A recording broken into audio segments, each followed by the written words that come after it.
Hey guys, welcome back. So today's video is a review and demo on the L'Oreal True Match foundation. So let me start with just talking about what's written on this bottle.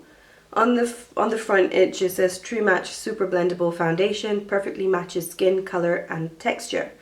And then on the back it says it's got shade micro precision, so it's true to skin shades, captures your skin tone and undertone. It's got ultrafine pigment, provide the perfect coverage without caking to naturally beautify your skin. It's super blendable and it's got 24-hour hydration. It's got an SPF of 17. I bought two shades. I first went and bought the 6.5W. I used this in a tutorial a few weeks ago. I'll link it down below. And I thought it was dark then. It kind of did blend in with my neck and on camera it looked fine. But in person I could see a slight difference. And as the day wore, it oxidized and it got a lot darker and actually made me look orange. And so I thought, and on that day I kind of thought the formula wasn't too bad. So I thought, let me just get a different one, see if I can at least get the right color, then work on how to make the foundation actually work for me. So I went and got the 4W, which is Golden Natural. That's Golden Toffee, I don't know if I mentioned that, 6.5W. Both of them are warm tone, so that W stands for warm, which is a yellow undertone. Now this one, the Golden Natural, is a little bit light for me. I could actually get away with this. It does oxidize a little bit to almost be perfect for my skin. And almost. So if with, bronzing, contouring and all of that stuff, it would work. In terms of the actual undertone itself, although it looks fairly yellow in person, I don't know if it looks as yellow on camera, it's actually the gold shimmer in there. It is actually gold shimmer. I thought it was just a gold tint in there, but it's shimmer, it's glitter particles in there that makes it look warm. On the skin, it's actually not as warm as it looks on the bottle. Now, with respect to the gold shimmer, depending on your method of application, sometimes you see the shimmer, sometimes you don't. So I generally prefer to use a Real Techniques buffing brush to apply my foundations. And that's the first thing I used for this. And I could buff it in and it looked really good at the start. The problem I had with this is my skin is extremely dry and the buffing technique seemed to make the foundation enhance my dry patches. So that first, I think about an hour it was okay, and then I could see it caking up on the dry patches. I couldn't feel it, so it felt really natural. It felt skin-like. It didn't feel like there was anything on my skin, but when I look in a mirror, I could see the patches come through. So I decided to use the Real Techniques cheek brush, which is very similar to the it looks very similar to the Expert face brush, but it's not as densely packed. So there's a little bit more give to this. So if I'm blending, you can see that there is a bit of give to the brush itself. So it's not as harsh on my dry skin. This did a better job, but still my dry patches came through. So then, and this is a new brush, sorry it's dirty because I used it earlier. This is a new brush that I've just bought from Morphe, and this is the M492. It's a duo fiber brush, and I think some people call it the skunk brush, I'm not sure. But this is great to stipple and press into the skin. Now, when I use this method, yes, it applies better and it doesn't cling to my dry skin, but the gold shimmer stays on the skin and it's actually visible. With the buffing technique, the gold shimmer doesn't show. So it's got good coverage, it feels skin-like, it doesn't look cakey, you can build up the coverage. So it's a medium coverage, which you can build up to medium full coverage. It's very blendable. I don't agree with the 24-hour hydration that it claims to have. And there's no way anybody would prove that, because nobody wears foundation for 24 hours, or at least you shouldn't be. I like the fact that it has the pump. So pump bottle, brilliant. Sanitary, yeah, so I like that. So I'm now going to just demo the foundation. I've already got my corrector concealer on. I haven't got much of it on. I just wanted it to be a fair review on the foundation and not have it look bad because of my dark circles. So I've got that on.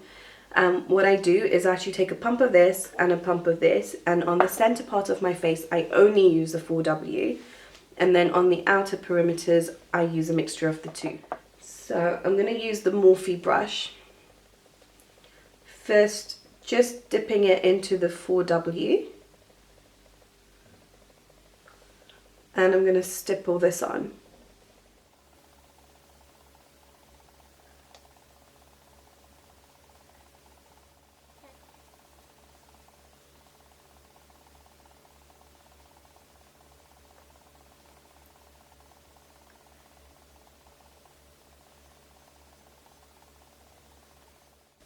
Okay, I'm going to go in with a mixture of the two.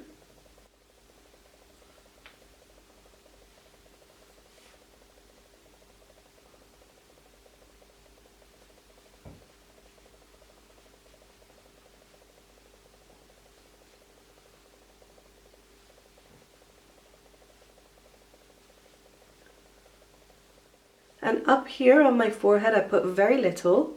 I'm naturally darker here, so I tend to stick with just the golden toffee or the 6.5W here. But I don't really put much on my forehead. And this part I do buff out because I don't have dry skin here, so it just gives me a better finish on my forehead.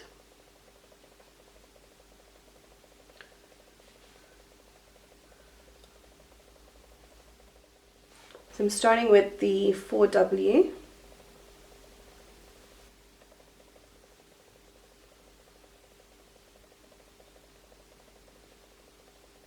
This soaks up a little bit more product.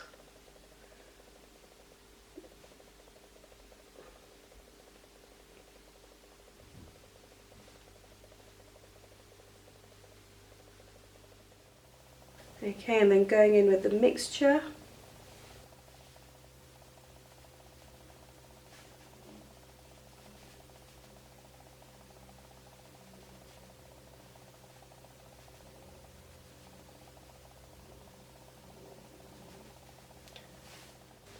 And just with the 6.5 on my forehead.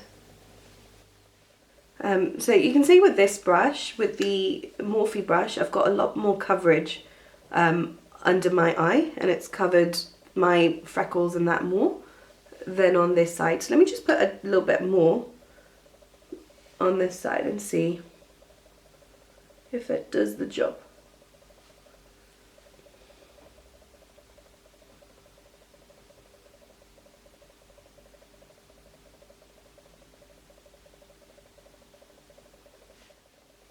Okay, so this is the application of the foundation.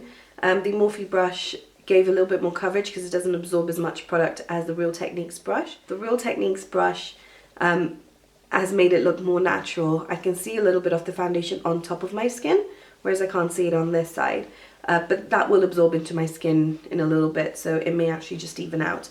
Okay, I'm just going to go and do some makeup. I'm going to go and fill in my eyebrows and put on some eyeshadow. I'm not going to put any face makeup on at the moment. I want to just give it about 10 minutes or so, let the makeup sink in. Okay, so it's been about 50 minutes, so just short of an hour since I've had this foundation on. I've tried to wait as long as possible to show you once it's sunk into the skin. And as you can see, it's darkened up a bit around my face, so now the colour matches my neck really well, and it's still a little bit lighter in the centre part of my face, which is the way I like it. At least it's not making me look orange. I don't think it will oxidize any more than this. Yeah, I don't think it will oxidize any more than this. So it's sunk into the skin completely now, and it doesn't feel too tacky. A little bit, but nothing crazy. I don't mind this feel. It makes my skin feel more moisturized than dry, so I don't mind this. This will disappear though after another like 20 minutes or so.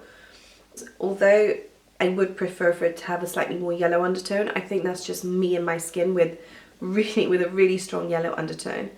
But it's not bad. Like, you can see now it's blended into my skin fairly well. So I'm just being extra picky. On the actual finish of the foundation and how it looks, I prefer dewy foundations. This is more demi-matte to matte, but so that's just a personal preference. But like right now, you can see that I've got a little bit of a highlight going on without having put anything, and I really like that. So again, it does depend on my skin as well. Days when I'm not so dry, it looks a bit like this, and days when I am really dry, which is most days, it looks more matte. My main drawback on this foundation is the fact that it clings to my dry patches. Like I have said, I have very dry skin, but I don't think by adding almond oil or any other oil that I would normally add to, say, my MAC Pro Longwear will work with this foundation, because it breaks down around my nose where I do get oily. I will try it, see if it works, but as it is, and it claims to work for all skin textures, that is what it says, isn't it? Matches skin color and texture. I don't agree with that.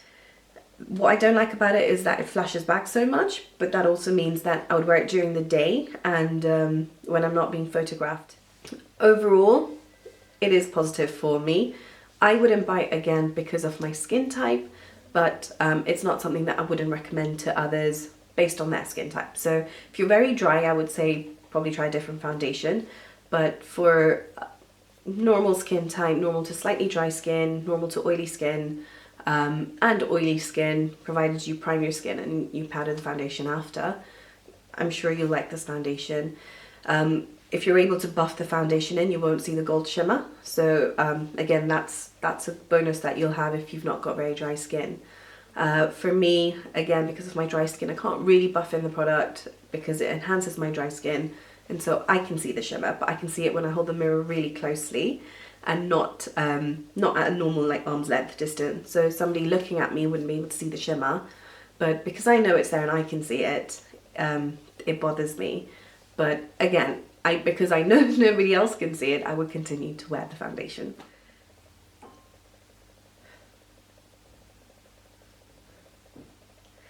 So that's all for now, guys. If there is anything that I've missed out regarding this foundation, if there's something that you want to know that I haven't addressed, then please put it in the comments below and I will get back to you. If you want any reviews on any other products, then let me know and I'll definitely do that for you. But for now, thank you so much for watching. Please hit the like button if you did like this video and subscribe to my channel. I would really appreciate it. But I'll see you all next week. Thank you for watching. Bye.